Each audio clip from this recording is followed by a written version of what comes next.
All right.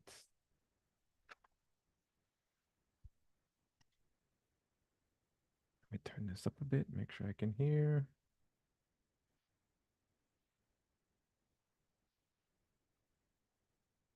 Welcome, everyone. Sorry for that delay in us getting started. Hopefully, everyone can hear and see me all right.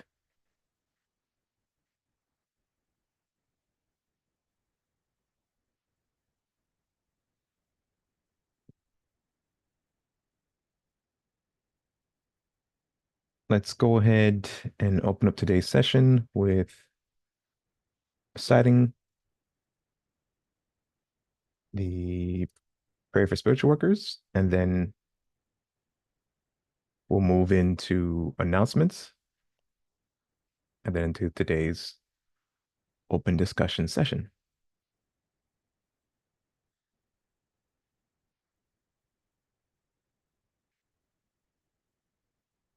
Prayer for spiritual workers.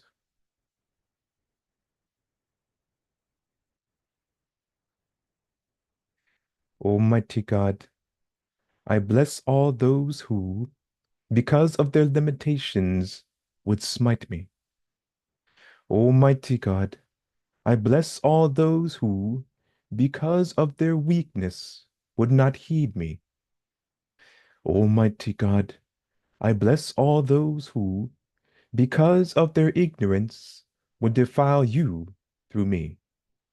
And I ask, Almighty God, O wondrous power, that your strength may be given to me now, so that I might be fortified by this, so that I might go forward bravely into the world, and despite reception, send forth my love of thee throughout all races of man.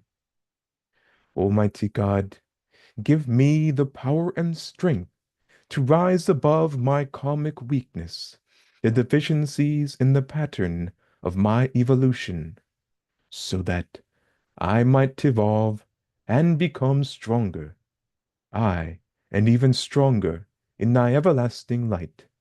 O God, thy will be done.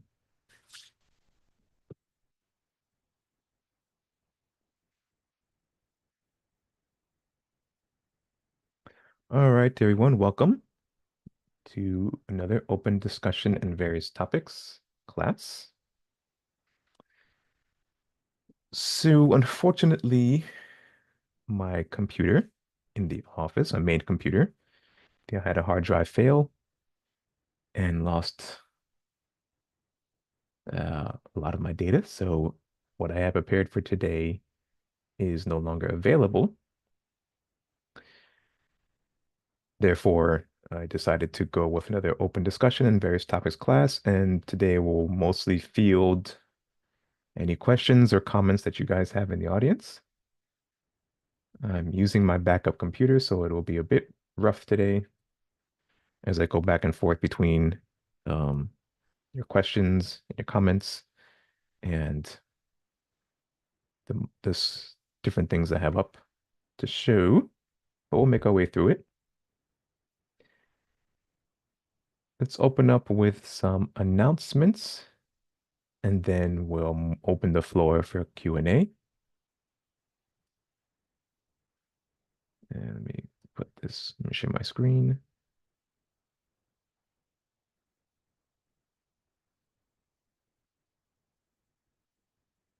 Okay, so as mentioned the last time, I think in February when we had our last session, I wanted to, I was going to list out which of the previous lecture series that were given by Mr. Nehemiah Davis in years prior we're going to review and the order which we're going to do them. The first series that we'll go over is the 21 Lessons of Metaphysics, the Foundation of Mystic and Yogic Teachings. Now, these lecture series that are listed here, they are on the YouTube channel. And let me swap to that really quick so I can show you where to find it.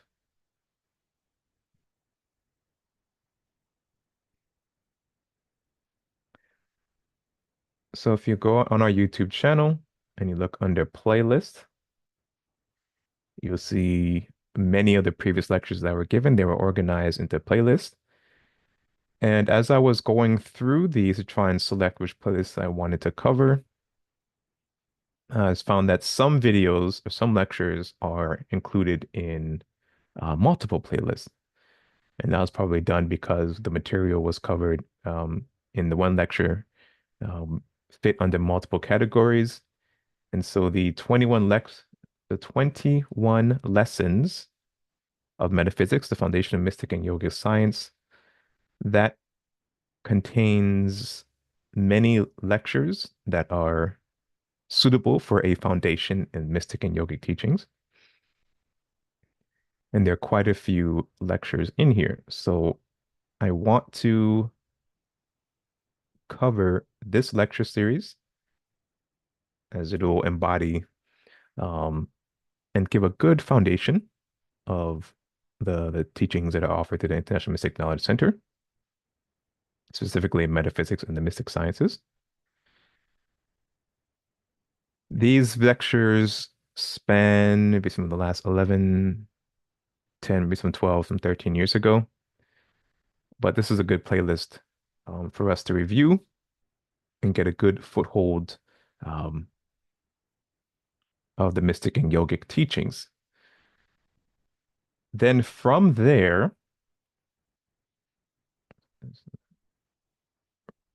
that playlist, I want to move into the mystic science of Raja Yoga. So once we complete the 21 lesson series, I want to move into the mystic science of Raja Yoga. And I think this playlist is almost complete. There may be a class or two that was withheld privately. That may have been an open discussion class, or in that class, we went through what touched the subject material that couldn't be released to the public. But this is a relatively complete playlist. So the entire Raja Yoga lecture series is here and available for everyone to watch and study. So we'll move into the mystic science of Raja Yoga, this playlist series after we finish the 21 lessons. And then after the 21 lessons, if we're able to get through the entire 21 lessons may take a good chunk of the year and maybe not the entire year. Because I would like to give, maybe we'll do one or two selected videos from this playlist a month, which is pretty ambitious. And if we can finish that and the Mystic Science of Raja Yoga playlist series, then we'll go into a look at the systems of Leya and Tantra yoga. There's 3 videos here, but still quite a lot of information is covered. So the Raja Yoga series and the Leya and Tantra Yoga series, the information is touched upon in the 21 lessons series, but in these specific series, Nehemiah goes into much more detail about those two systems, namely Raja Yoga, Leya, and Tantra yoga. And so these two expand upon kind of the introduction, the 21 lessons. And then if we can finish all 3 of that this year or carry over into subsequent years, then we'll go into um, the Serpent Power series. And there are quite a few videos in here, and this is an entire lecture series given on the Serpent Power book. So with the 21 lessons, the Mystic Raja Yoga and the Tantra and Leya Yoga series will have a solid foundation to allow us to dive deep into the Serpent Power book, the secrets of Tantric and Shaktic Yoga. And that will round out the year for, or maybe the next couple years. It all depends on how we make it through the material. I foresee 21 lessons, a review of this series, taking us the rest of 2025.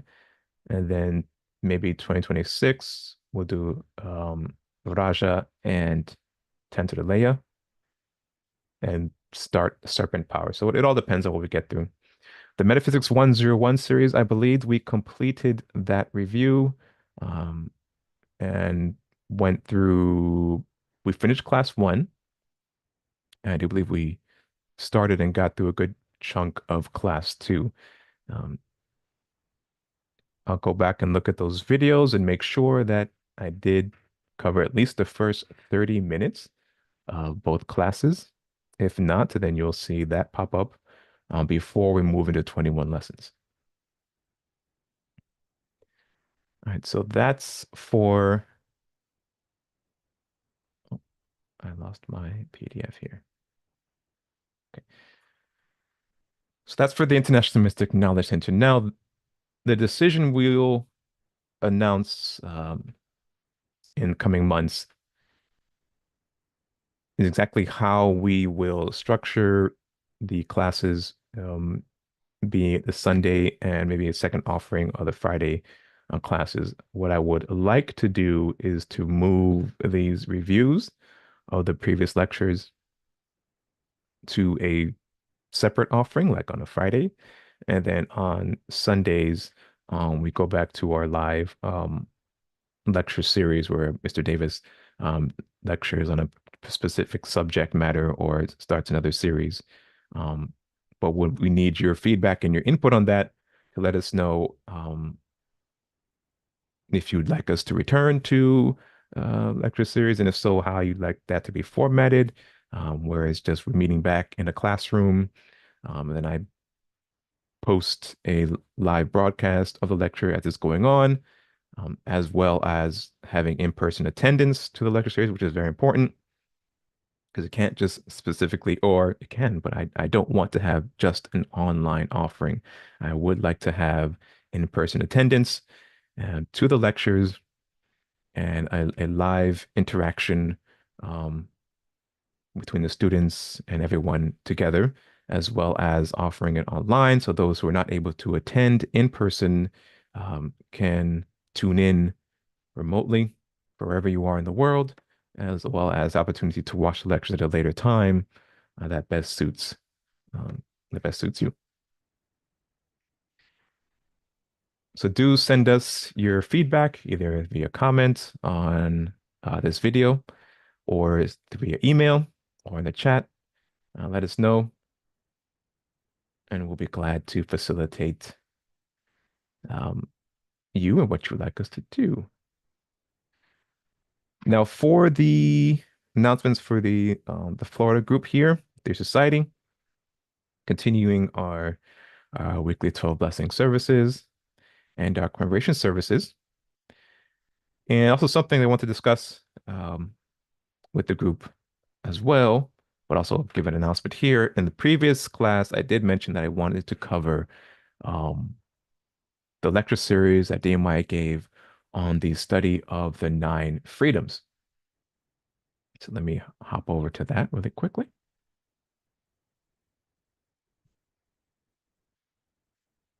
So I had mentioned previously that I wanted to review these classes.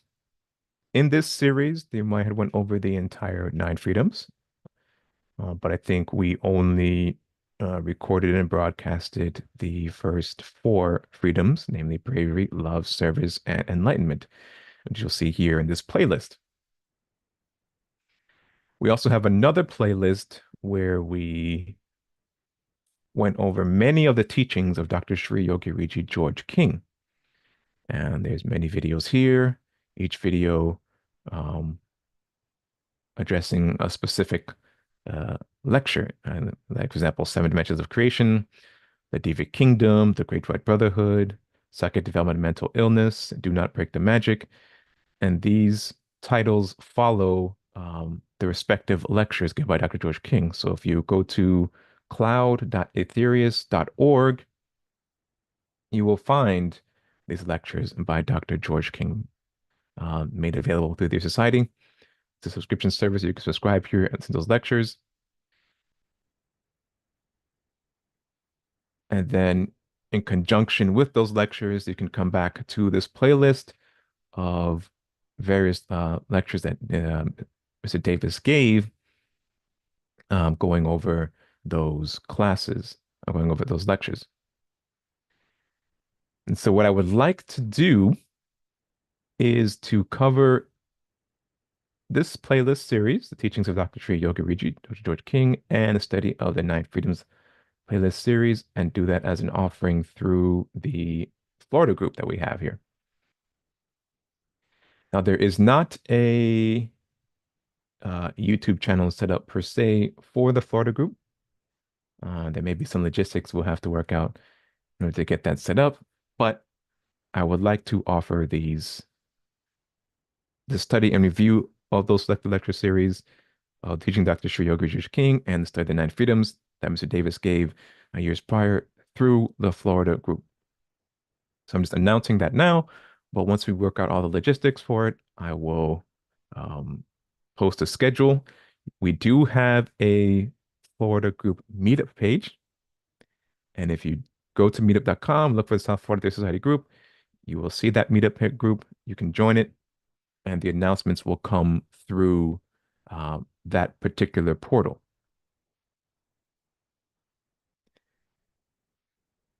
So you can stay tuned for that. The link is here, but you can also, obviously this is on a video, so you can't click it, but you can go to meetup.com and you can find both the International Mystic Knowledge Center, which I believe on Meetup is the My Metaphysical Study group, as well as the Theater Society Florida group. You can find both of those groups. You can join for free on meetup.com, and you'll see you'll receive announcements, and as well as an agenda for when we get to the study review lecture series, as well as a commission service and 12 blessings services. All right, that's it for announcements. Now, I did see a question come in here in the chat from Anatomy. So let's go ahead and address your question. And Anatomy asks, why is it really hard to change a habit or thought pattern? Is it due to or because of our aura, or is our aura or the pollution in our aura?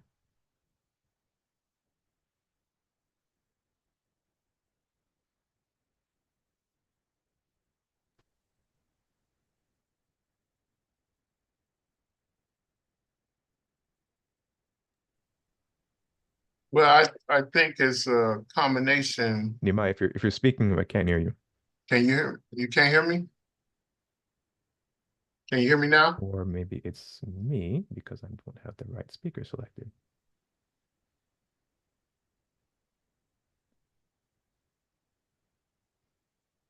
Go ahead. Yes. Oh, no, that was me. All right, sorry. Go ahead. Okay. Yeah, so it is a combination of things, and mostly how we describe it is actually your karmic pattern, which is the samskaras, the negative samskaras and positive samskaras that you built up in the auric, in your auric body. And your auric body holds all the bodies that you exist through. It holds the etheric bodies, the astral bodies, the mental bodies, and it's the sea of substance that all of us live in. So, of course, in yoga, we're taught to clean up that auric, the auric fields or the auric body. We have to do an auric cleansing, and it's described in the tantra, satra, mantra satra teachings to purify yourselves of the impurity traits, and they list like 21 impurity traits, major impurity traits that we need to clean up. And when we do that, then the lower chakras come under control. You don't have a burning desire or to work from those lower chakras in that sense anymore. that feeds those impurity traits. So remember, in the limbs of yoga, you have yama, which is control your actions, control your mental and physical actions. And when you start doing that, the next lesson is nenyama, is to observe, is the observance of God in all your thought and actions, which leads you to do the right thing. It has you to to do a corrective action, a corrective uh, action of all your actions, which puts you on the right road, which leads you to divine service. Because if you observe God and everything, you notice that the whole nature is always serving something else other than itself. So that's one way to look at it. So it is difficult, but you have to begin to predetermine your actions to the right balance of going to do anything. You know, that's what concentration, contemplation, which leads you to meditation, does, is make you do the correct action for the correct resort in order to build a ultra positive uh, personality and auric structure that allows energy to flow free without obstruction. Because negative sanskaras are obstruction. Impurity traits like jealousy, envy, all those things are obstructions within the notic pathways of the auric field. Hope that answers your question.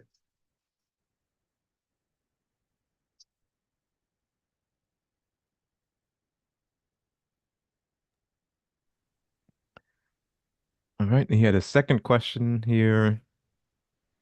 It says why we cannot change people if we want good for them. Also, maybe can I change them? Why can we not change people if you want good for them? So I guess the question he's asking you is why, if we have good intentions, why can we not change people for the better? I think that's his question. Yeah, well, who says that your intentions are the right intent? I mean, the way you may see things might be your way of seeing things, but it may not be the law of karma. Everyone is given life. There's only one life in the universe, and that life is God. And that life is expressed through this through the divine spark of God of everyone, of every individual, whether that individual is an individual or collective of individuals. So so for me to come in without having karmic authority to tell you what to do and what not to do, that's a wrong action. It's an ultra wrong action, number one, because God, the supreme lords of creation under God, the uh, the lords of the galactic lords under supreme lords of creation, and then you have the supreme lords of karma. All all of these are safeguards of the law, of making sure that everything works out exactly where it needs to, in order to put the exact pressure to bring us back, as the ancient books say, back to the Godhead. Because once God released the word Vak, or the initial creation, it sent us on a journey. So you have the supreme laws of creation, you have the galactic laws of creation, and then you have the supreme laws of karma, and then you have the many, many trillions of mighty suns throughout, which in the ancient teachings are called the Mahabindus, throughout creation that support life and extend life into who we are right now, which is human beings, animals, microscopic life forms. So we are entrusted with that life, and that life must go through. We must mold that section of life back to the Godhead, and that's everyone's individual responsibility. And God have given us the laws of karma to guide us back to that. Now you can teach someone, you can guide someone. In fact, you have a karmic authority to guide someone if they're your a child, or if they are your student, if they have surrendered themselves to you as a student, you can guide them, but you cannot force them. You cannot force them. You cannot take their will away from them. You have to allow them to to uh, to chart the course of life that they want. Now you can teach them, you can convince them, you can educate them, but you can't bring your will and tell them you must do this, or you cannot do some incarnation or all these so-called spells or whatever, or because then you become a person of dark magic by doing that. Every action is a magical action. So you want to do the magic of light magic. You want to you don't want to practice the wrong type of magic. So you have to be careful about trying to force people to do something that they don't want to do. All right, I think that's the. Did I answer it? I think so.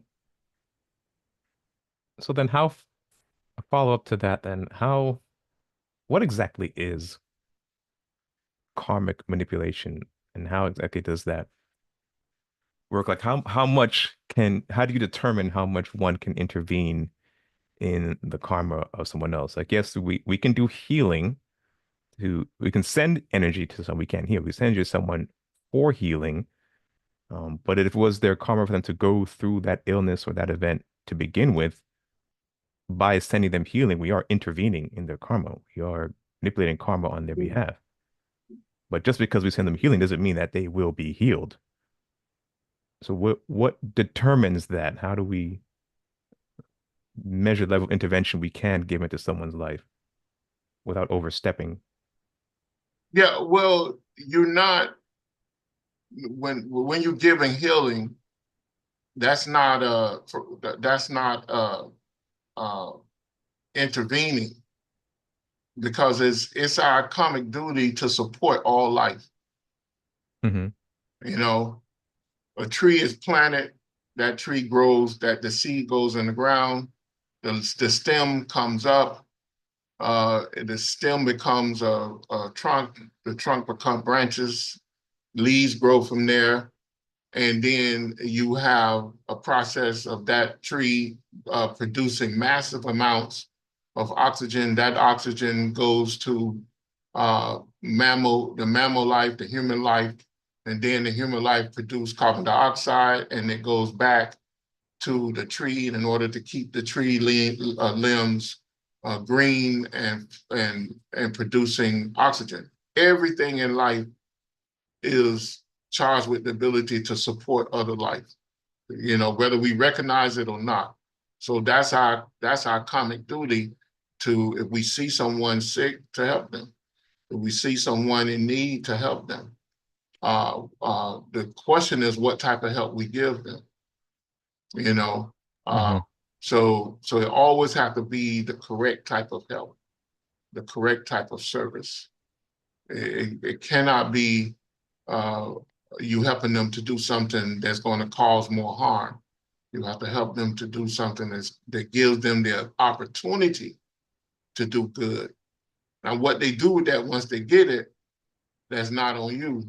You know, it is on you to a certain degree, but it's not on you depending on your capacity of understanding or your level of consciousness. So that's why we find that when you when you read about the great bodhisattvas or great cosmic masters that have reached far above the levels of ascension, you see that they stand still, but yet they're not still. Mm-hmm. Their consciousness might be in thousands and thousands and thousands of different directions, supporting the background of life, helping every situation, developing, uh, uh, making sure that the smallest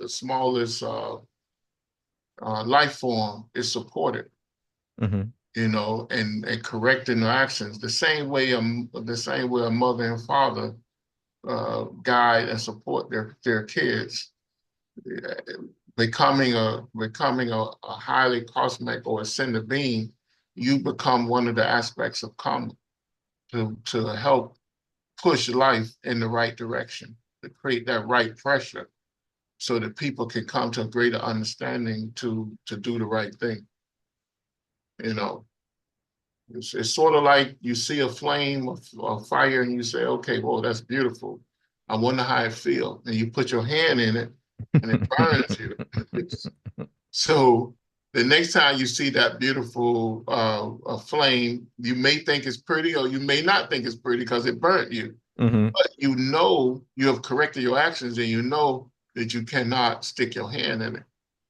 But you can use it to warm your food up, to warm your drink up, to make the room temperature uh, warmer instead of cold. You learn how to interact with this element instead of just uh, admiring it for its beauty. Mm-hmm. So we have to find the correct way to interact with things or help people, but it is our duty to support all life around us. That's why you find certain monks, uh, they refuse to kill even an insect. Yeah. You know, Okay. And another question here, what are the 21 impurity traits? And that's going back to your first response to their question. I think we have that. Yeah, we do. I'm looking for a handout where we listed. In the latest in the draft book that I wrote, I think I gave you a diagram with the latest 21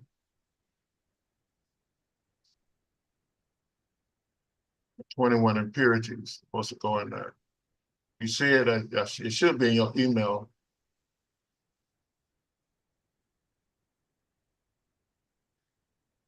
And I apologize for the noise, everyone. There's people outside revving their engine. I don't know if you guys can hear it.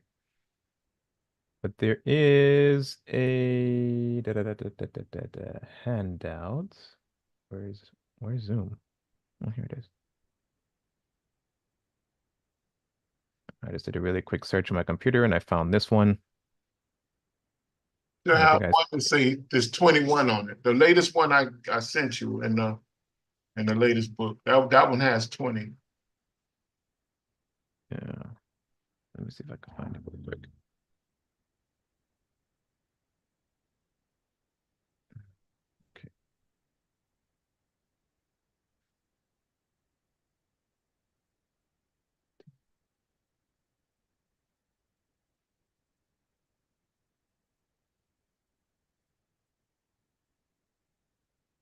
Okay. It's called Impurity Traits 9/11/2024.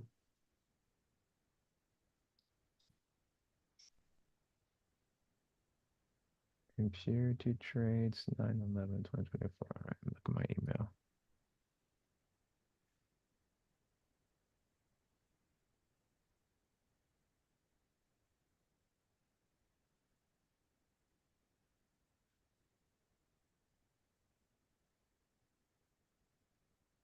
Want me to email it to you?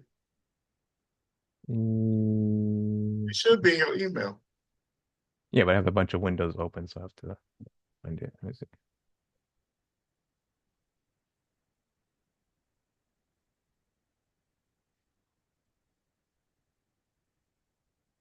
Yeah, could you email it to me? I don't see it here.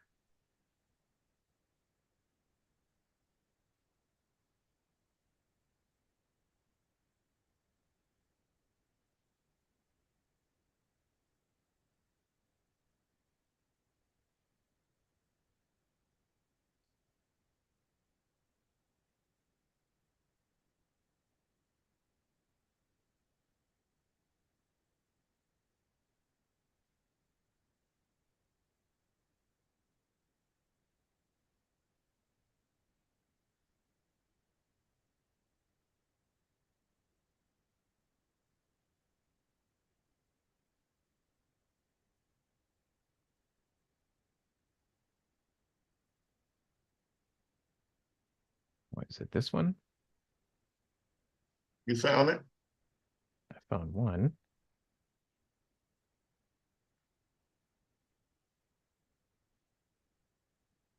This might not be the same one you're referring to, but I'm sending it's. it to you now. Is it this one?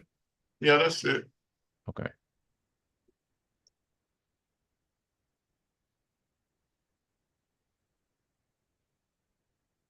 Those are the 21. Read down here. It says, after the introduction of the Maldek man, the lower mental subtle realms were created on Earth. After the introduction of Maldek man to Earth, the lower mental subtle realms were created. This is going into the history of humanity, which made it necessary for the Mother Earth to allow the heart chakra to split itself multiple times, creating the solar plexus chakra, sex chakra, and base of the spine chakra. So what he's referring to is here. Initially, before terrestrial man was introduced to the Earth, there was another race of beings who populated the Earth called Adamic man. And at that time, only the realms that existed on Earth were from the heart center upwards. The lower realms, solar plexus, sex center, and base of spine, were not here. But to allow for the introduction of humanity to come onto this planet, the lower realms were created, or the heart center was split up, and from the heart center, the lower realms were produced. Then having to further split the realms from the sex and the base chakras to create even lower chakras for the mental and physical realms of the animal life, sea life, insect life, plant life, and mineral life. In another diagram, Nehemiah explains this and depicts this by showing the chakras of the legs, which is not talked about often, because for us, humanity, our goal is to reach the crown. But for the animal kingdom, their chakras are down here, and their goal is to reach the base of the spine chakra. That is their crown, allowing them to take upon a humanoid form. A great metamorphosis took place on Earth, possibly for several 100,000 years, in order to bring about the above mentioned changes to the Earth realms and atmosphere. When the Adamic man, the race of beings who populated Earth before the introduction of humanity, agreed to accept the Maldek man, which is what we are referred to here on Earth, and help with their transition, the Adamic man, by karmic law, had to slowly transition away from Earth. During this period of Earth's natural metamorphosis took place to meet the obligation of housing the life streams of Maldek. Maldek is the previous planet in which we inhabited. It is now, we destroyed that planet and needed a world to dwell upon or to continue our evolution. The remnants of Maldek are now the asteroid belt. And during this time period, when Adamic man agreed to allow Maldek man ourselves to inhabit this world, we also had a couple of civilizations. We had Lemuria, which we destroyed. We had Atlantis, which we destroyed. And then we have our current civilization. Where did I stop? Earth metaphors and took place to meet the obligation of housing the life streams of Maldek, which included subdividing the Anahata chakra, the heart chakra, level of consciousness into several lower levels of consciousness, including the base of spine chakra level, which became the basic level of Maldek man's consciousness. The first two known levels of chakra consciousness under the Anahata chakra, heart chakra, are the higher realms of the astral realms. And that same diagram I mentioned before, we had Nehemiah depicts the chakras of the lower centers. He also divides, not divides, but delineates um, the gross physical, astral, and etheric realms. So from these three other astral realms, lower astral realms, heart upwards, we have the etheric realms. And then he also depicts how they're illustrated in different traditions, like, for example, the Buddhic realm up here, the heavens and hells, and so on and so forth. That diagram, I believe, is in the shared folder, the Google Drive shared folder. So if you look on the description in YouTube, you'll see a link to the Google Drive shared folder. And I believe it is in the earliest folder, or one of the folders, one of the diagrams depicting the realms. Where did I stop? The first two known levels of chakra consciousness under the Anahata heart chakra are the higher levels of the astral realms. The base of spine chakra, the Muladhara chakra, is that level of consciousness and realms of existence that act as the gross physical realm and the astral plane that equally interface with the gross physical plane of existence. It is the middle ground between the upper astral realms and the etheric realms, and the lower astral realms below the Muladhara chakra, the base of the spine chakra. And so, as for the impurity traits, oh, actually, it's here. Oh, I didn't see that. Cool. So we have the lower astral realms depicted here. That's the Muladhara chakra, and below, that's the chakras in the base of in the legs. You have the upper astral realms, which encompass the solar plexus, sex center, and the Muladhara chakra. And then you have the etheric realms, man's higher realms. That's from the heart center, throat, Christ, and crown.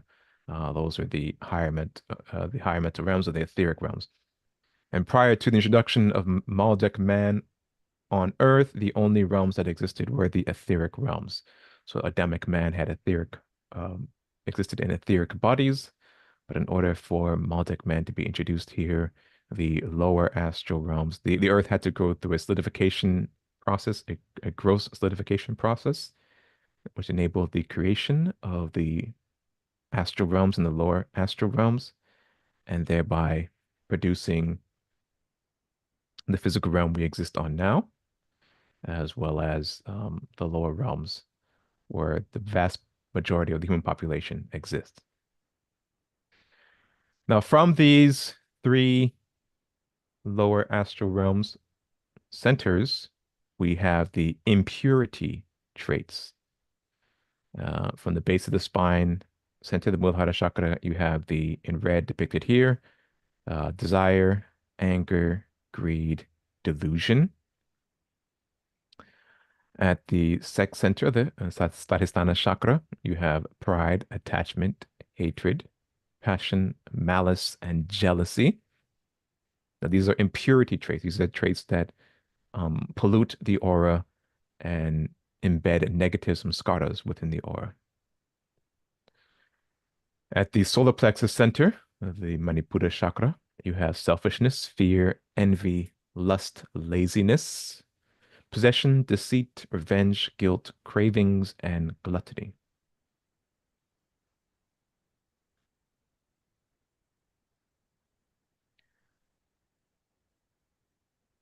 It says here, these are the 20 impurity traits that exist within the lower chakras that represent the astral distortion, after distortions within the aura that have to be conquered over time. So in order to um, evolve our consciousness higher and higher up Shuna, we have to overcome and conquer these negative traits of the lower centers. We have to purify the aura and move our consciousness up higher.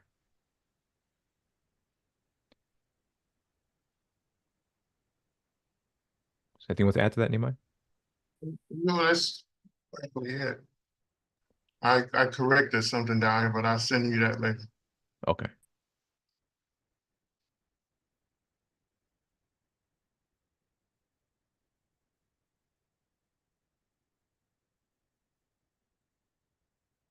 There is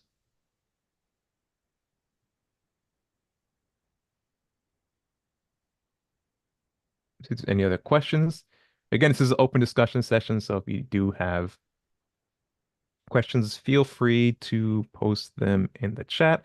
If there's something we mentioned, response uh, Nehemiah gave to a previous question that you'd like me to expand upon or go into more detail about, by all means, post in the chat and we'll expand on that for you. As I mentioned earlier, I do want to move into the 21 lessons lecture series.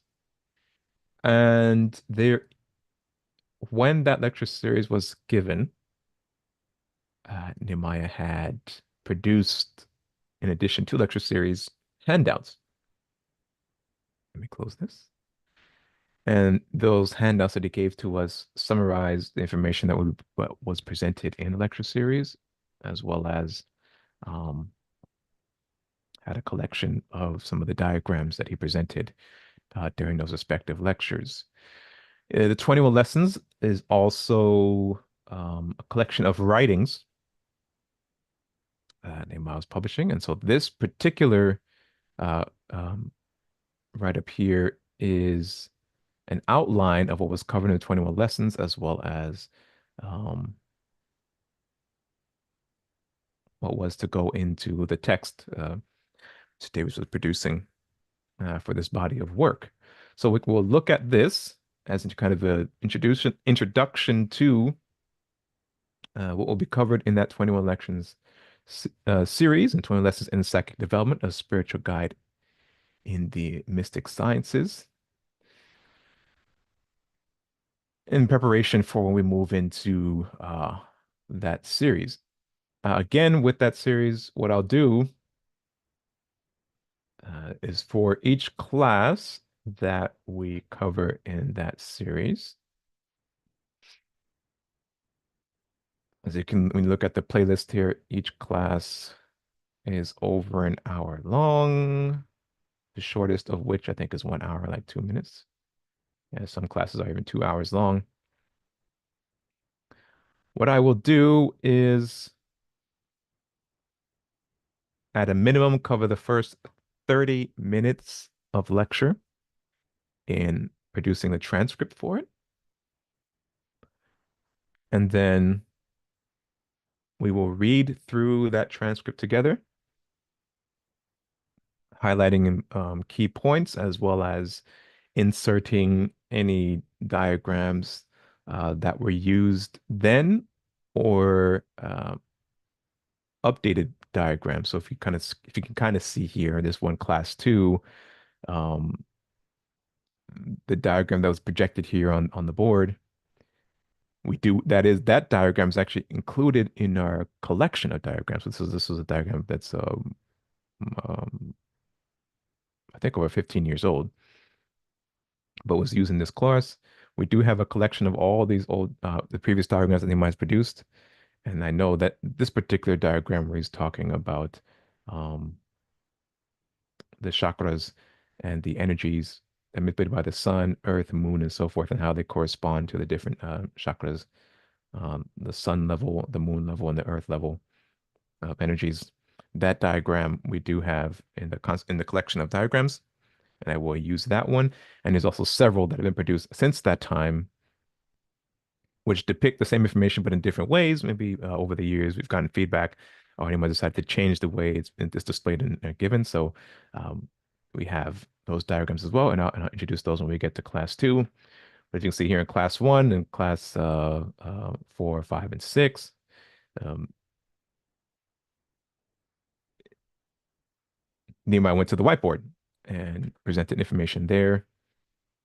So if I can find a corresponding diagram um, that goes along with the information that Nehemiah illustrated or drew posted upon the whiteboard, wrote up on the whiteboard, then I will insert that when we get to that respective class, and as we go over those transcripts. So at a minimum, the transcript will cover the first 30 minutes of the course. Depending on the nature of the information of the course that's given, I may do an entire transcript, but that'll take longer than a couple of days to do. So we'll see how we're able to balance that when we get to those respective courses. So here is the 21 lessons guide. We'll go through that next, but the floor is open for any questions and comments you have. Actually, no, you said you wanted to answer that question on karma. Review that answer and a question on karma. I do have that here. So let's do that first. And then with the remaining time, we'll look at the 21 lessons outline in preparation for subsequent classes. All right, let me clean up my browser here.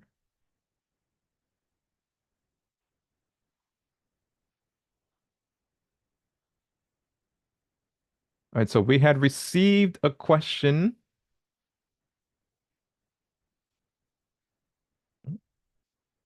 I need to switch to it. From a student via email. And everyone, you're welcome to email us questions as well. And we can respond to those. All right, let me close this. Resume. Okay. You're not working. Oh, here it is. So can everyone see the Word document with a question? Let me swap over to make sure it's publishing properly. Okay, yes.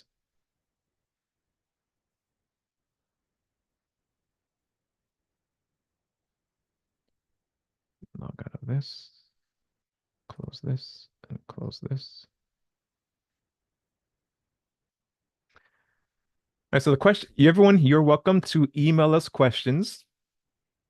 And I guess one of the benefits of sending us a question via email is that it does allow us to expand on our response a bit more than if it was a question posed um, um, during an open discussion or a live in a live setting, which is this. Now, this question was about the law of karma. The question reads, I am confused about the law of karma and its meaning. I've watched your videos, but I'm not able to understand it. Can you explain it for me? And I am also confused about pressure towards conformity, which is the terminology used, coined and used by Dr. George King in his definition of karma. Says, can you provide me some examples of that? And he follows up with, and what is the difference between predetermining our actions and making a routine? Is it the same? And how can I predetermine my actions? Is it something that always comes, with consciousness of the day, or and how can I manage it? Which I am not. Is it something that always comes, which I'm not conscious of that day, or how can I manage it? So there's two questions here. First question is um, asking to explain, expand upon the law of karma and its meaning, as well as the explanation of the terminology pressure towards conformity, as well as give examples of that. And then the second question is understand the difference between a routine and predetermining your actions, predetermining our actions. And if you remember from a previous lecture, uh, Mr. Davis defines enlightenment as predetermining all your actions. Which lecture that was, I'm not 100% sure. It may be in part of um, the Nine Freedoms uh, lecture series, where he talks about enlightenment, but that concept of predetermining actions is a theme repeated many times in many lectures that Nehemiah has given in the past. So it should not be an unfamiliar term to those who are familiar with Nehemiah's teachings.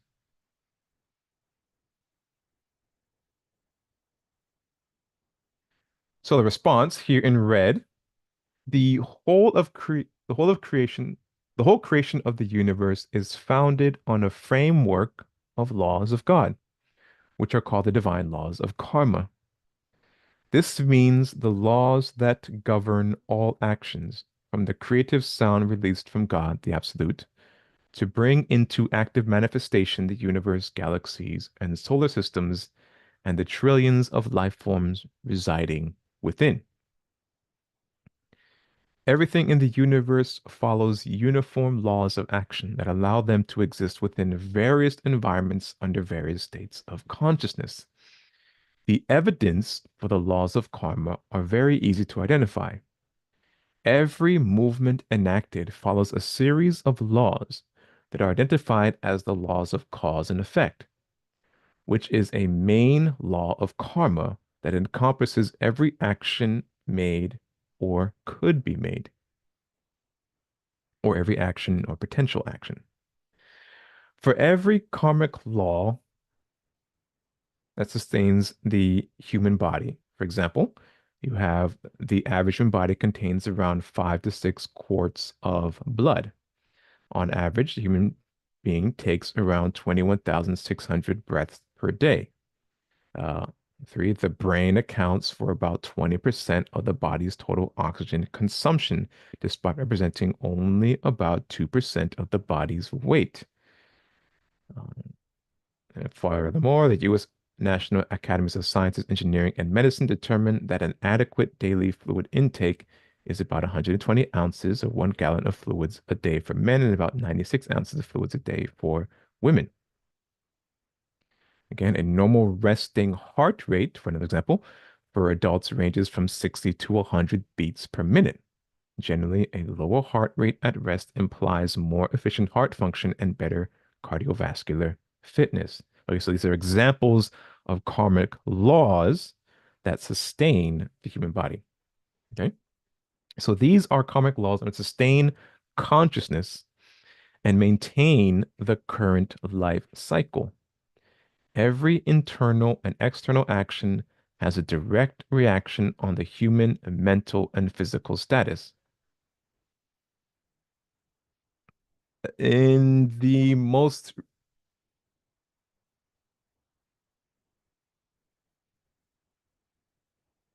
Okay, in the most recent lecture given by or released of the members audio series, the Dear Society, um, Dr. George King answers the question of why uh, um, cosmic beings don't just uh, come upon Earth and help us fix all of our problems. And he says that will be a um, uh, intervention of karmic law. And he uses the example of if you take care of the human body, the body will be well. But if you do not take care of the human body, the body will be sick. It'll invite illness and dis-ease into the body. and that is a functioning of the law of karma. He expands on that very well in the lecture, and I invite members of the side, if you have not listened to that lecture, to tune in to the latest offering of the members audio series, well, and listen to Dr. George King, um, and listen to that lecture given by Dr. George King. In simple explanation, the main law of karma has been described in several simple statements. One, the law of karma is, as you sow, so shall you reap, as given by the Master Jesus. The law of karma is action and reaction is opposite but equal, as given by the Lord Buddha. And the law of karma is pressure towards conformity, as given by Dr. Sri Yogi George King. But karma is the laws that govern all actions throughout the universe, from the smallest action to the largest action. That's from the ancient mystic teachings. Excuse me. Each of the above statements describes a law of karma accurately and in a simple to understand manner without giving or going to too much detail. In simple language, every action or set of actions is governed by laws that ensure that every place and everything and life form that occupies a given place responds to a set of laws that complement each other.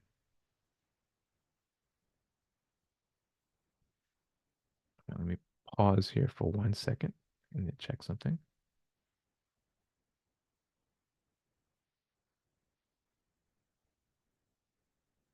Okay, Anatomies, I see your question.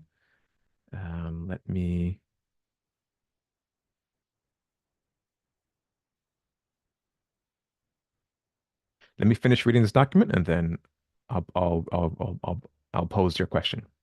But I do see it. For the descriptive explanation, for a place or location, uh, the atmosphere that supports various forms of life. So he's talking about the implementation of karma for a place, for things, and for life forms, and so on.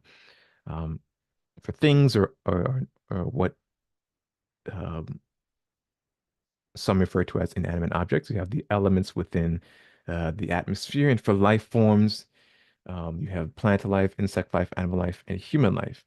In the ancient mystic knowledge teachings, mystics are taught that karma is a divine laws that governs all actions. The divine laws of God, when followed or adhered to, gives a proper predetermined action or reaction, sorry. The mystic knowledge teachings explains that the laws of karma are the framework that all creation operates within. Another way to look at this is the structural laws that govern the building of a house. We build homes to create a controlled environment that we desire to live within, which in most cases are a safe space and a clean, comfortable environment. You make sure that the space has all the necessary fixtures and furnitures to reach the goal that you desire for your home. This is done by following laws that govern the science used to create and make things functional. The home foundation, walls, and roof defines the karmic framework to create and control the environment within the home, which allow you to install a central air system to cool the house off or warm the house up as desired. This is the karmic laws and pressure in place. Now, because you have designated this space and built a home within a certain structural integrity, mechanical capacity, electric capacity, and plumbing capacity, this home environment can be controlled to the point where you can predetermine the actions within the home. As stated earlier, the word karma is a Sanskrit word which means actions in the simplest meaning. In a more efficient and detailed meaning, it means the laws that governs all actions, from the smallest action to the largest action in regards to any situation. The ancient mystic teachings tells us that karma actions follows a series of laws in the form of predictable patterns.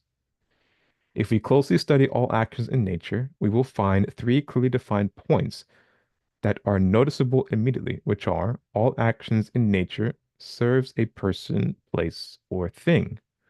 All actions are a response to another action from a person, place, or thing, and both responses are equal but opposite. Thousands of years ago, the mystics described an aspect of karma as action and reaction, which is opposite but equal. It must be said here that the science community adopted this aspect of karma as part of the laws of thermodynamics. The three main actions of karma described above shows the intricate play of energy moving back and forth, serving each other to conform to a higher law. The creative will of God is to gain experience through multiple experience cycles or incarnations, um, from and back to the absolute of God. The late Dr. George King stated that karma is a pressure towards conformity. In other words, there are underlying intelligent patterns for movement that are designed to create pressure that pushes everything in a direction of gaining valuable knowledge and experience.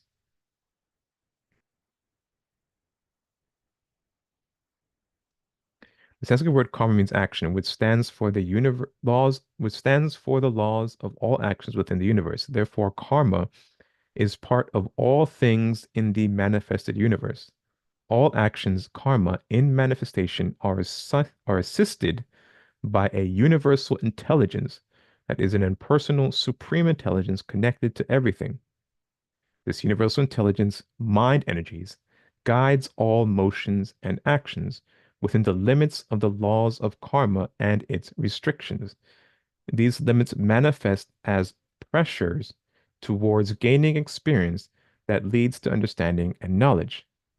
This universal mind energy is a divine, supreme, and personal intelligence matrix that stands behind everything as the background source that holds the patterns of wisdom behind all movements.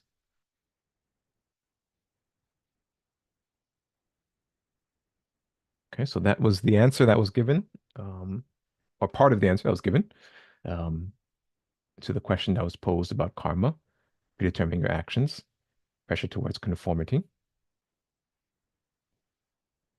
Did you want to add anything more to that, Nehemiah? No, it deals the predetermined too as well, I think.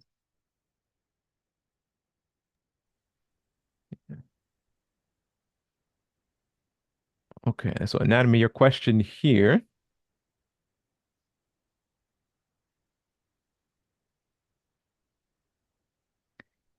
If someone has done bad or done harm to me, and if it's due to my own karma, then why punish that person?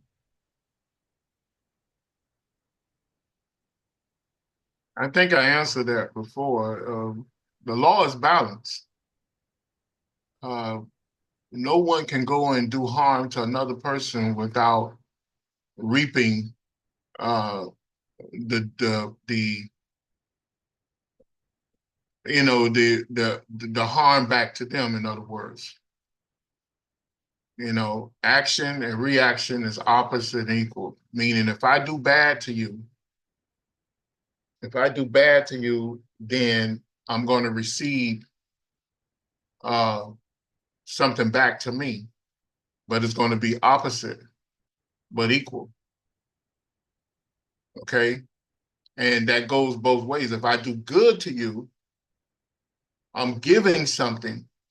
I'm going to receive something back to me. My intention is not to receive anything, but I will receive back good to me, but it might be multiplied in a sense. So the opposite would be that it would be multiplied in goodness. The same way I plant a seed and 1,000 seeds come back from that good action. Well, when you do bad and you send that bad out, then that the opposite of that is multiple uh, uh, bad actions to you until you correct yourself. Uh, the in mathematics, you'll notice that if you take a negative number and multiply it by a negative number, it equals a what? A positive number. Because what you have did, you have multiplied your negativities, and it cannot survive that way in the nature of comic law, of God law. Because why?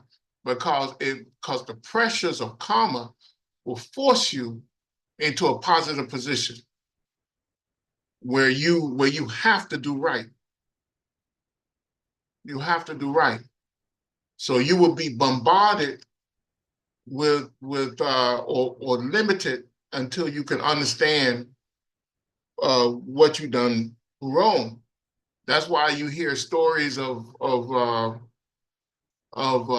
evil people or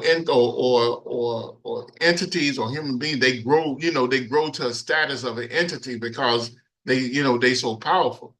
And what happens when they die and go to hell or to wherever, their consciousness is split up before they can come back to either a hell or even a physical plane.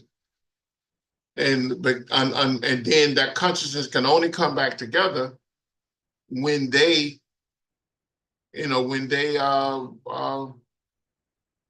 can do right. If you have somebody go out like a Hitler who killed millions of people, or Stalin, or Leopold who killed millions of people, when you have those type of people, when they die or they try to be reborn back on the earth, they cannot be reborn with the contained consciousness. Their consciousness has to be split up into many parts so that they can learn not to do that anymore. And that's the law of karma. So if someone do harm to you or treat you in a bad way, then they have to be taught. And the negative karma is building up on them. If they continue to do that over and over and over and over and over, send blessings to them, because at one point, all of that's going to reflect back on them. It's not going to be a good thing.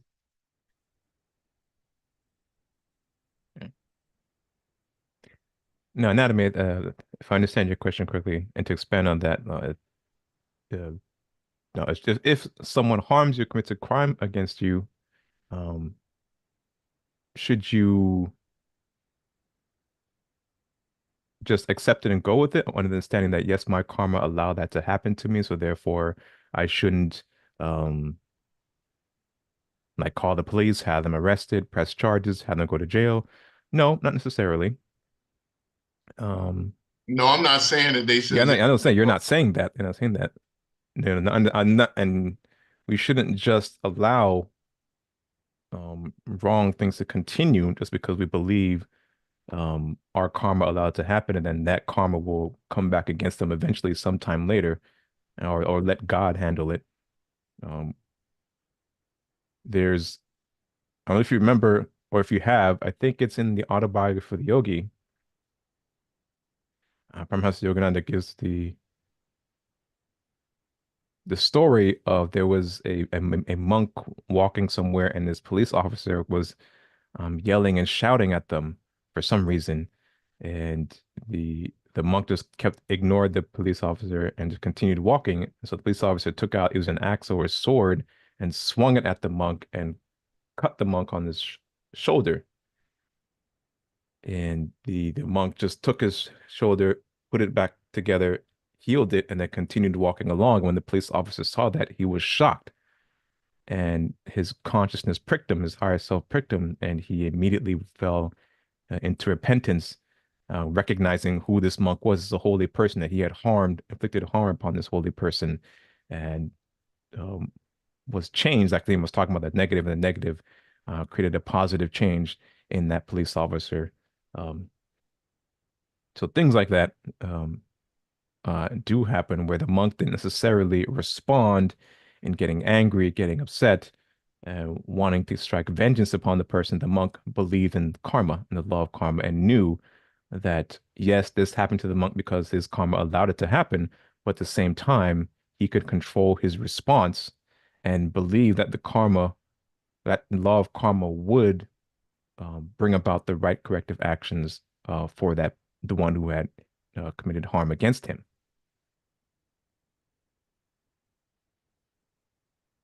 Is that the right story, Nima? Do you remember that story? I think it's an autobiography of Yogi. Vaguely, I remember. Yeah. But yeah, the person,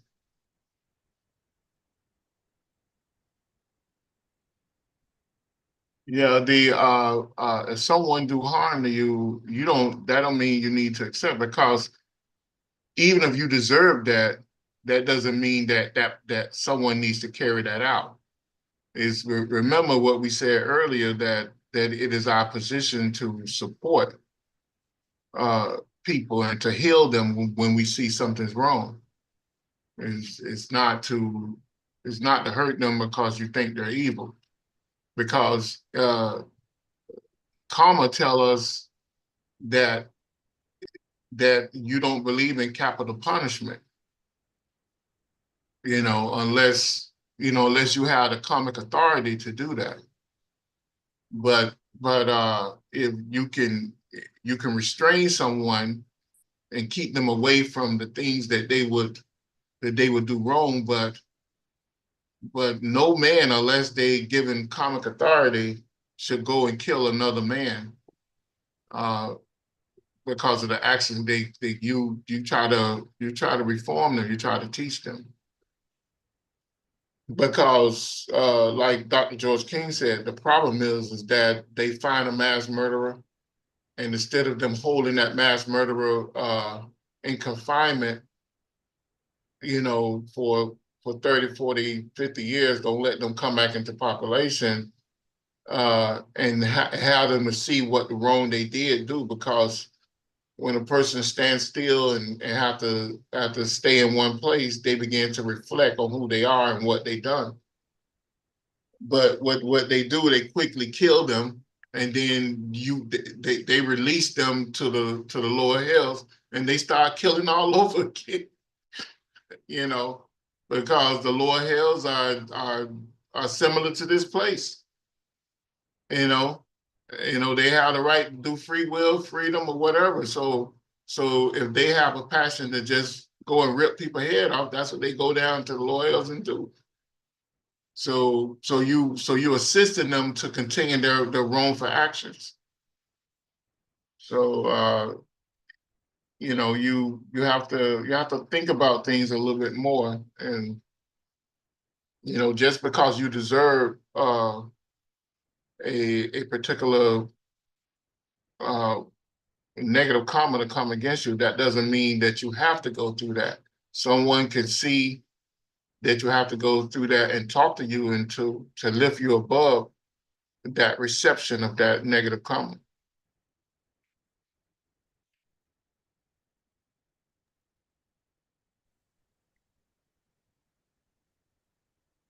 A good story or lesson about that are the Gotha masters, the Gotha masters. Let me see. There's a couple questions here. Questions or comments? Let me see. Uh, says a rookie dentist possibly caused me to have a toothache, but I forgave him. He was fired anyway. Or he may have been hurting people on purpose, but it's still good to forgive if possible. Yeah, that's true.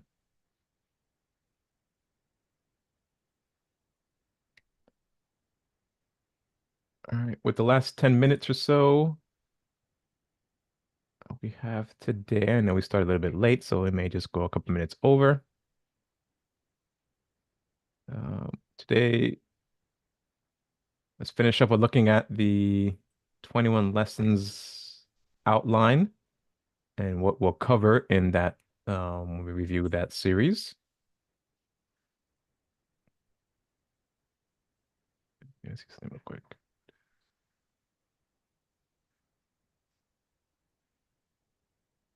So in general, in the introduction, he talked about what is psychic developments.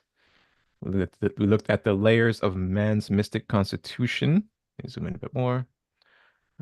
Look at a lesson on psychic powers, the mind, body, and psychic powers, the methods of psychic development, uh, psychic development pitfalls, a lesson on advanced psychic development, um, what is advanced psychic development, and methods of psychic development preparation.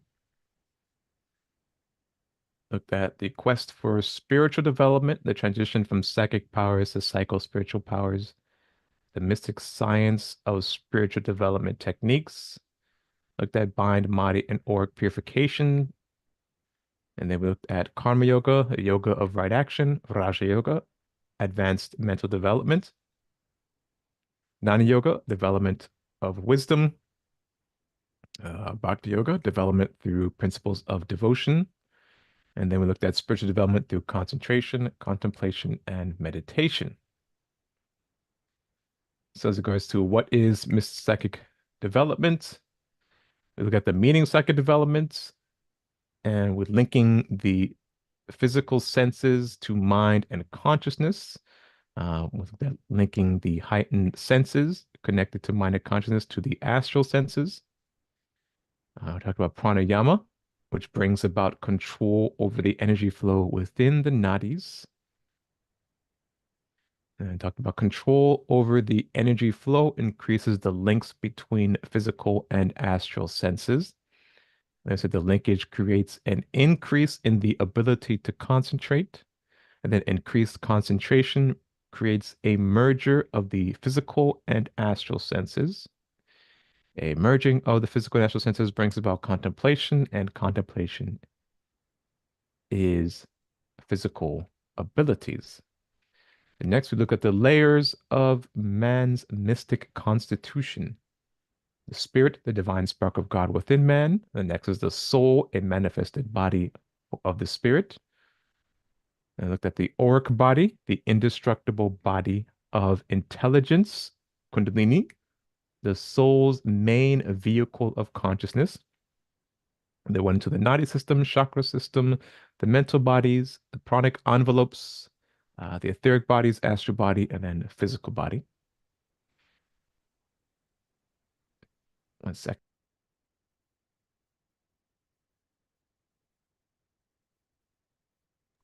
Then went and to a lesson on the psychic powers. We looked at clairvoyance, the ability of clear vision through psychic visions.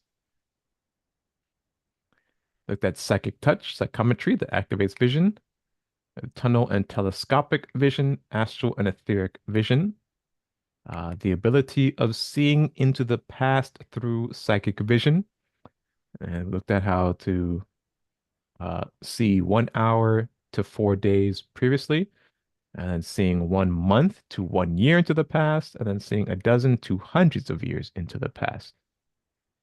And I think a discussion on uh, the Akashic record is talked about here. Oh no, actually, it may have come in advanced in the advanced section.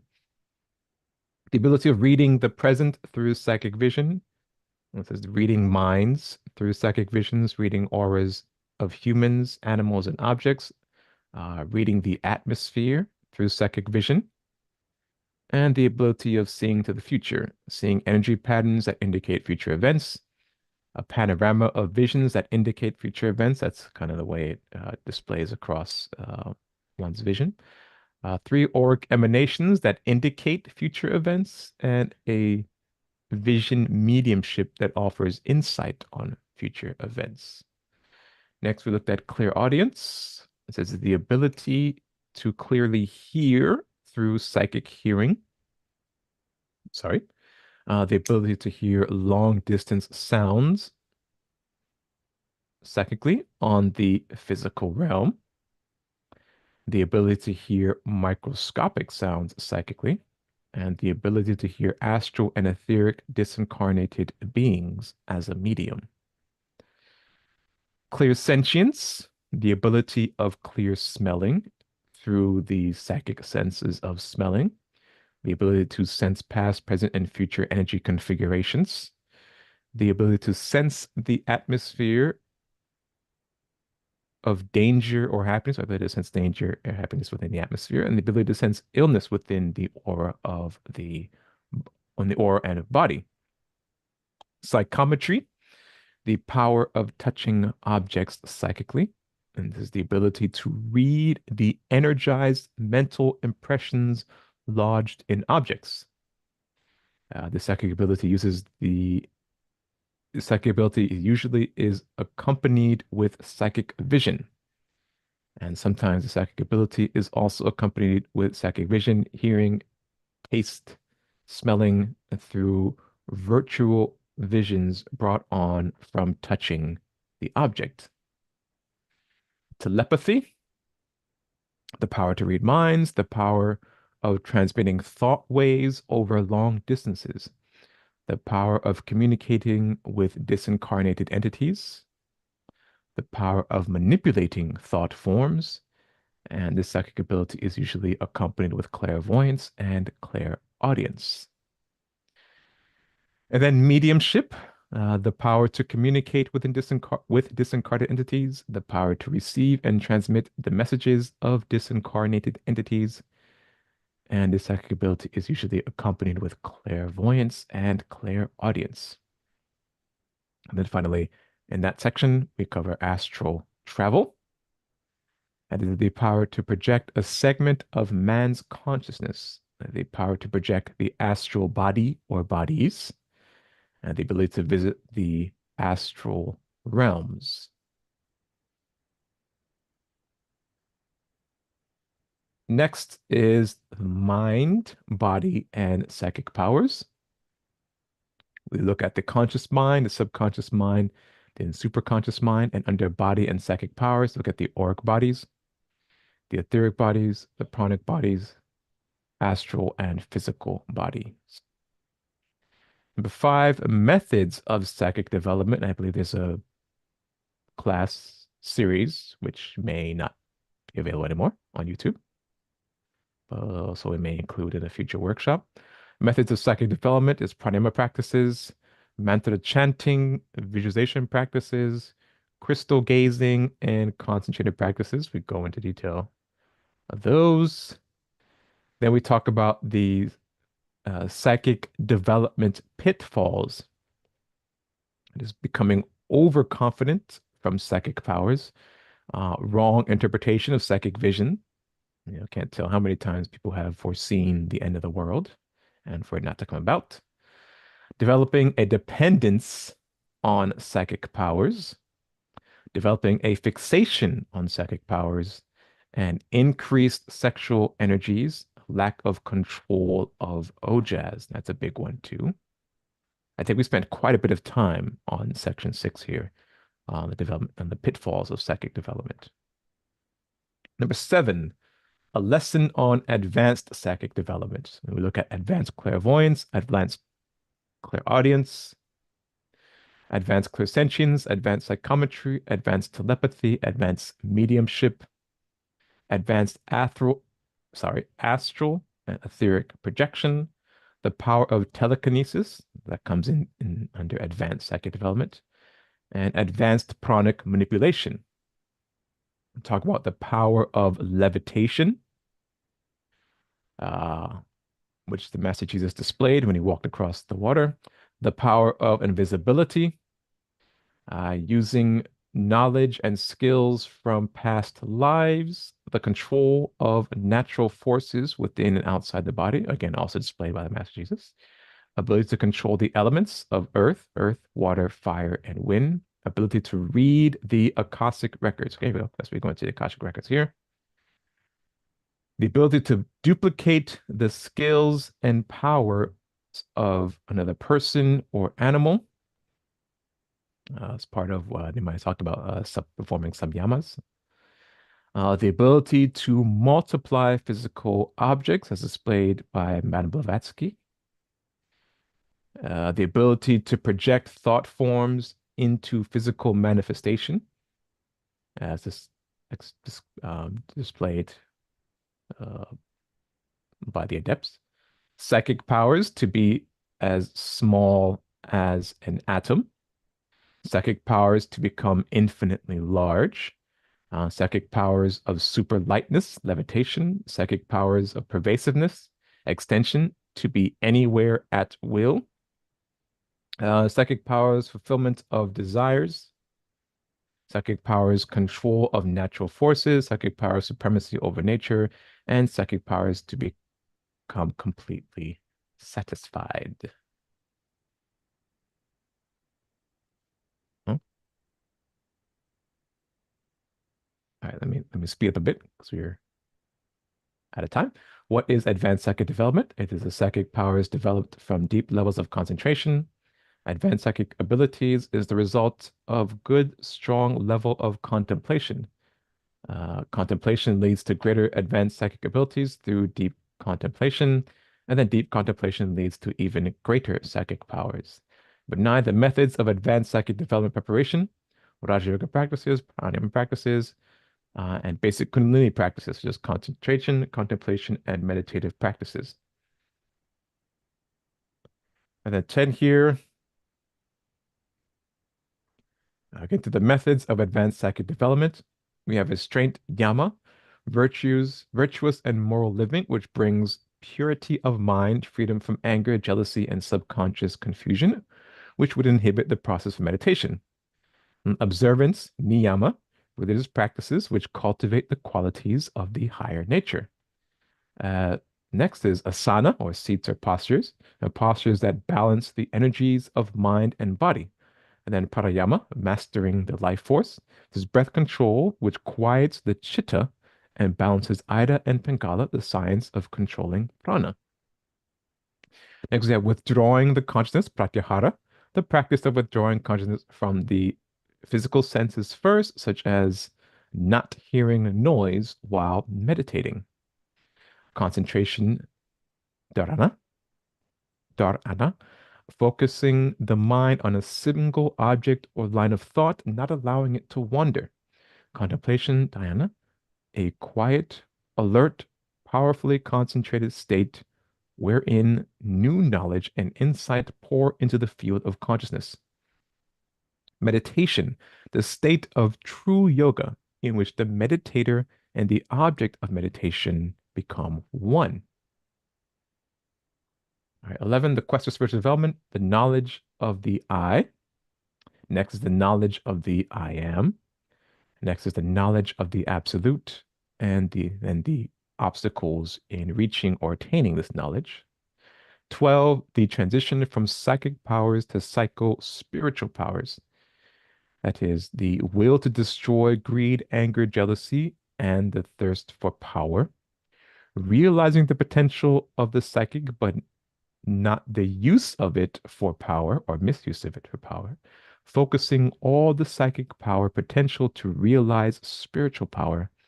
And then we go to control, observance, and balance of power brings about a transition into spiritual power.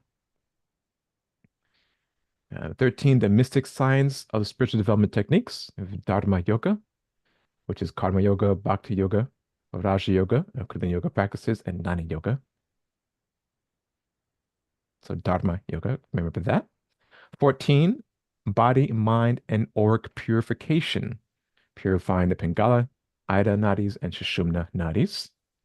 15, Karma Yoga, the yoga of right action, and breaks it down into any act or deed, the principle of cause and effect, a consequence or fruit of action. Karma phala, or after effect. Uttara phala, sorry, which sooner or later returns upon the doer. What we sow, we shall reap in this or in future lives. We look at selfish, hateful acts will bring about suffering. Benevolent actions will bring about loving reactions. Karma is a neutral, self-perpetuating body of laws of the inner cosmos, much as gravity is an impersonal law of the outer cosmos. Gravity is a small aspect of a greater law of karma. And then we look at Raja Yoga, advanced mental development, look at withdrawing the senses, pratyahara, concentration, dharana, contemplation, dhyana, meditation state of consciousness, samadhi state of consciousness, and then cosmic consciousness. Jnana Yoga, development of wisdom, unity of knowledge, the esoteric spiritual practices of the fully enlightened being. Look at a matured state of the soul, Kundalini breaking through the door of Brahman. We look at Jnana is the awakened superconscious state. We look at God realization, the door of Brahman, self-realization, and samadhi. Look at repeated samadhi brings a flow of divine knowing or knowledge that establishes you as a knower. Uh, then we look at knowing, becoming a knower, or repeated samadhi is the result of the progressive states that control all actions and methods of yoga, controlled siddhis that produce spiritual unfoldment, and produce adeptship and mastership. We look number 18, Bhakti Yoga, development principles of devotion, right? Unity with God through devotion, the practice of devotional disciplines, the practice of worship, prayer, chanting, and singing with a specific aim, the practice of awakening love in the heart and opening oneself to God's grace. Bhakti Yoga seeks communion and ever closer rapport with the divine. Bhakti Yoga develops qualities that make communion with God possible, such as love, selfishness, and purity. Bhakti Yoga is embodied in Patanjali's Yoga Darshana in the second limb of Zemesis Niyamas as devotion. 19, spiritual development through concentration, the ability to channel thoughts down one continuous path. The results of concentration uninterrupted and sustained with focused attention and levels of concentration. 20, spiritual development through contemplation, a state of deep concentration brought about from prolonged concentration, mystical state of consciousness that has an absorption beyond concentration. And then deep states of contemplation, where the ability to perform samyamas on objects, plant life, animals, and personality traits of people. And then contemplation being one step from meditation. And then finally, 21, spiritual development through meditation. That's meditation, samadhi, and cosmic consciousness. So as you can see, quite a lot is covered in not only the 21 lessons series, but also in the text um, that I believe is still being um, worked upon.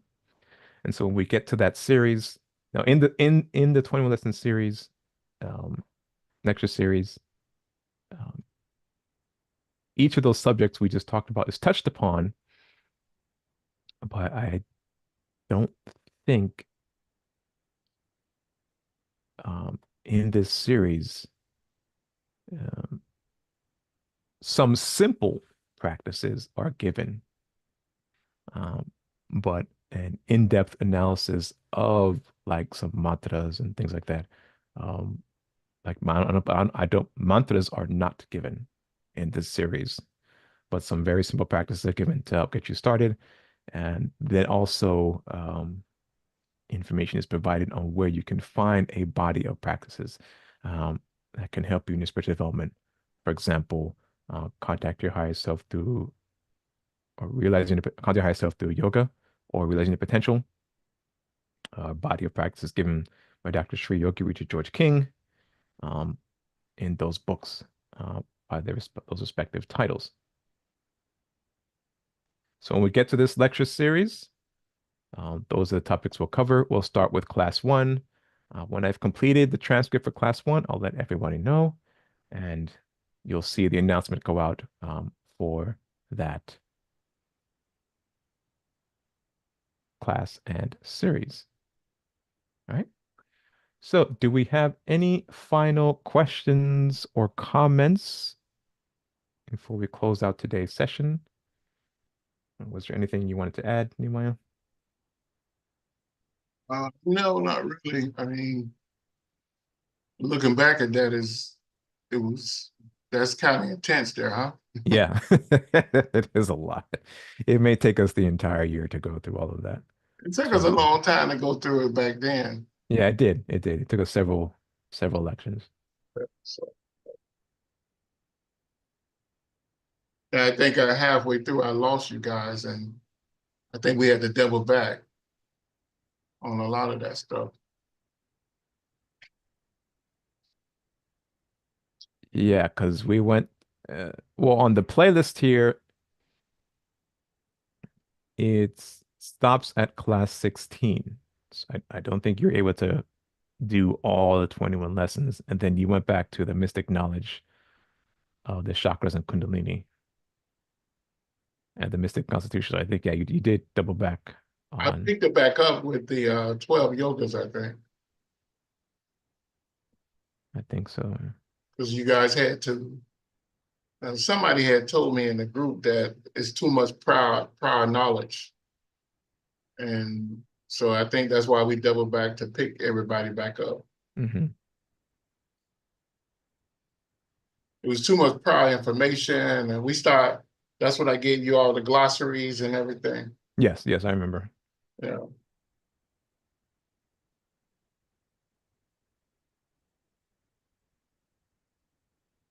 All right. So if there's no further questions or comments, let's close out with reciting of the, the New Lord's Prayer. Also, if anyone would like to volunteer and help us with um, getting the information out, teachings out in any way or within your capacity, feel free to send us an email and we'll be glad to accept your help.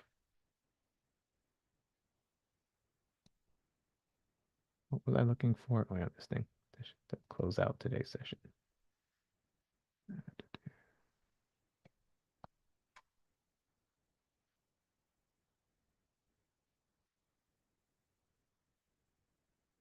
All right, let's go ahead and recite the New Lord's Prayer.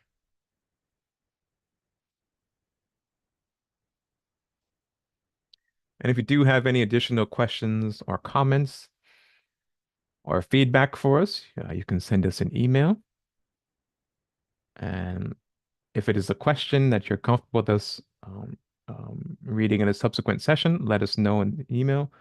Or if you'd like us to just respond privately, also let us know, and we'll make sure that it is not presented publicly.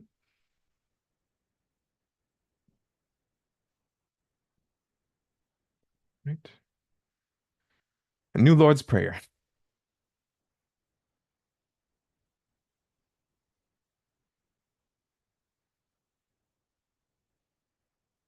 O divine and wondrous Spirit, O everlasting Lord of hosts, send forth now through me thy great and lasting power. Allow me, Almighty God, the lasting privilege of radiating to all the world thy great love, so that those who suffer may be given the power and energy to rise above their weaknesses. Almighty God, in great humility do I ask you to send forth your power, to give to me this great lasting privilege of being a channel, so that my suffering brothers may be helped and guided and healed and lifted into thy light, so that they who know not may look up and in doing so receive to their higher selves your divine counsel. Almighty God, this day have you granted me a divine privilege. I ask you now to give to me the strength so that never again will I turn from my inner vision of you. O great peace, great peace, great peace. In praise of your greatness, O God, doth my soul sing. Grant it energy to sing on forever and forever.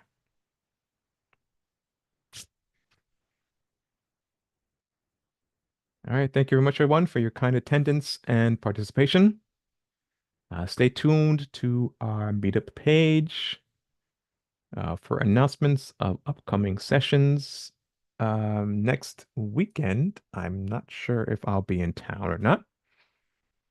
Um, if I am, then I'll send an announcement for class. If I'm not, then no announcement will come out. And then